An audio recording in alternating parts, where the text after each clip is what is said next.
নমস্কার বন্ধুরা, আজ আমি চলে এসেছি আবারও একটা রেসিপি নিয়ে। আজ আমি আপনাদের সাথে শেয়ার করব কাতলা মাছের তেল কাটার চচ্চড়ি। এর জন্য আমি কী কী নিয়েছি এবার বলে নিই। নিয়েছি আমি বেগুন, আমি একটা বেগুন টুকরো করে কেটে নিয়েছি। নিয়েছি টুকরো করে রাখা আলু, কাতলা মাছের কাঁটা, পেঁয়াজ কুচি, চিরা কাঁচা লঙ্কা, টমেটো কুচি, থেঁতো করা রসুন, আদা বাটা আর নিয়েছি কাতলা মাছের তেল। আমি কাঁটাটা আর তেলটা ভালো করে পরিষ্কার করে ধুয়ে নুন হলুদ মাখিয়ে নিয়েছি আর আলুটাকে অল্প একটু ভাপিয়ে নিয়েছি। এবার আমি চলে গেলাম রান্নায়। প্রথমে কড়াইয়ে আমি সামান্য তেল গরম করে নিয়েছি। তেল গরম করে আমি কাঁটাগুলোকে ভেজে নেব। কাঁটাগুলো ভাজার জন্য যেটুকু আমার তেলের প্রয়োজন আমি সেটুকু তেলই দিয়েছি। দিয়ে ভালো করে কাঁটাগুলোকে একটু লাল লাল করে ভেজে নেব।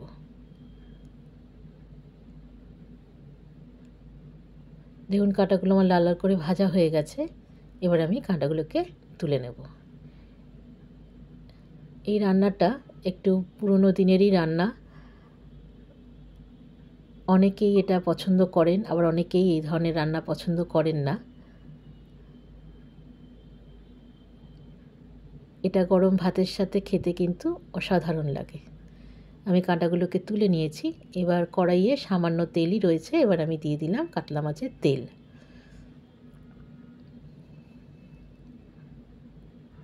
তেল দিয়ে ভালো করে নাড়াচাড়া করে নেব। দেখুন এই তেল থেকে অনেক তেল ছাড়বে। কতটা তেল বেরিয়েছে দেখুন, অনেকটা তেল বেরিয়েছে। এটা কিন্তু কাতলা মাছেরই তেল। এবার আমি এতে দিয়ে দেব কুচি করে রাখা পেঁয়াজ, দিয়ে দিলাম রসুন, থেঁতো করা রসুন, দিয়ে দিলাম আদা বাটা, টমেটো, চেরা কাঁচা লঙ্কা। এই রান্নাটা একটু ঝাল ঝাল হয়, তাই জন্য লঙ্কার পরিমাণটাও একটু বেশি দিতে হবে। এবার সব কিছুকে একসাথে ভালো করে আমি ভেজে নেব। এটা ভালো করে ভাজতে হবে যতক্ষণ না পর্যন্ত রসুন পেঁয়াজ ভালোভাবে ভাজা না হয়ে যায়। আর দিয়ে দিলাম টুকরো করে রাখা বেগুন। বেগুন দিয়ে ভালো করে নাড়াচাড়া করে নেব আমি। ঢাকা দিয়ে দিলাম। বেগুনটা ভালো করে আমার ভাজা হয়ে গেছে তেলের সাথে। এখন আমি এতে দিয়ে দেব সামান্য একটু নুন আর দিয়ে দিলাম হলুদ গুঁড়ো।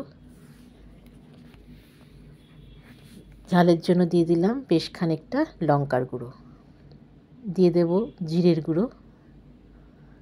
দিয়ে ভালো করে আমি মশলাটাকে কষিয়ে নেব। আমি এই রান্নাটায় কোনো জলের ব্যবহার করব না, কারণ মাছের তেলেই রান্নাটা কমপ্লিট হবে।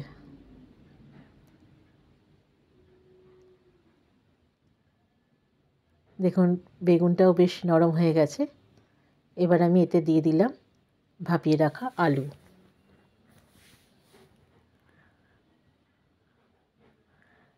বেগুন আর আলুটা দেওয়ার কারণে মাছের যে এক্সট্রা তেলটা আছে সেটা টেনে নেবে। এবার আমি ঢাকা দিয়ে কিছুক্ষণ সময় রান্না করে নেব।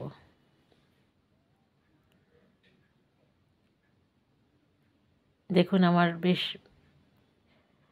রান্নাটা বেশ মশলাদার কষা কষা হয়ে গেছে।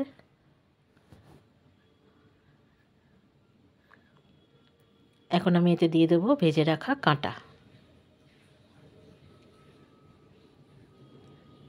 কাঁটা দিয়ে আবারও ভালো করে নাড়াচাড়া করে নিচ্ছি। এটা অসাধারণ হয় বন্ধুরা খেতে। গরম ভাতের সাথে এটা থাকলে আর কিছুই লাগে না। ভালো করে মিশিয়ে নিলাম।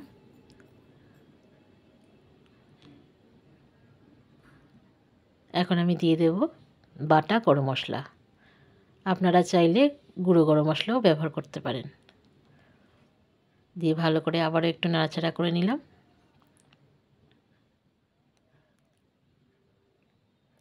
এটা যত ভালোভাবে কষানো যাবে তত ভালো টেস্ট হবে। হয়ে গেল আমার কাতলা মাছের তেল কাটার চচ্চড়ি। এই রান্নাটা যদি ভালো লেগে থাকে অবশ্যই বাড়িতে ট্রাই করবেন। ভালো লাগলে পরে আমাকে একটা লাইক শেয়ার কমেন্ট আর একটা ফলো করতে ভুলবেন না বন্ধুরা। ভালো থাকবেন, সুস্থ থাকবেন। দেখা হচ্ছে পরের একটা ভিডিওয়। ধন্যবাদ।